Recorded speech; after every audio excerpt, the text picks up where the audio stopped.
15 ദിവസമായി രാഹുൽ എവിടെയാണെന്നുള്ളതിനെ പറ്റി യാതൊരു വിവരവും ഉണ്ടായിരുന്നില്ല. കർണാടകയിലായിരുന്നു, പലയിടങ്ങളിൽ മാറി മാറിയുണ്ട്, തമിഴ്നാട്ടിലായിരുന്നു എന്നൊക്കെയുള്ളതിനപ്പുറത്തേക്ക് എവിടെയാണ് രാഹുൽ മാങ്കൂട്ടത്തിൽ എന്ന ചോദ്യത്തിന് ഇതുവരെ ഉത്തരമുണ്ടായിരുന്നില്ല. ഞാനൊരു ഉലകം ചുറ്റും ബാലിവൻ, പണക്കാരൻ, ஆனால் ഏഴകൾക്ക് തോഴൻ. ഇന്ന് ഇന്ത്യയിലാണെങ്കിൽ നാളെ കേരളത്തിൽ, ഇന്ന് കേരളത്തിലാണെങ്കിൽ നാളെ കോട്ടയത്ത്, മറ്റന്നാൾ USA-ലാണെങ്കിൽ പിറ്റന്നാൾ അമേരിക്കയിലെ വാഷിംഗ് മെഷീനിൽ. പ്പെട്ട 2 ബലാത്സംഗ കേസിലും മുൻകൂർ ജാമ്യം ലഭിച്ച പശ്ചാത്തലത്തിലാണ് ഇന്നിപ്പോൾ രാഹുൽ വീണ്ടും പാലക്കാട്ടേക്ക് എത്തിയിരിക്കുന്നത്.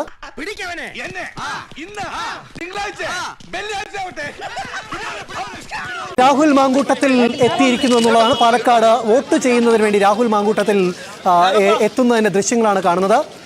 Flash back.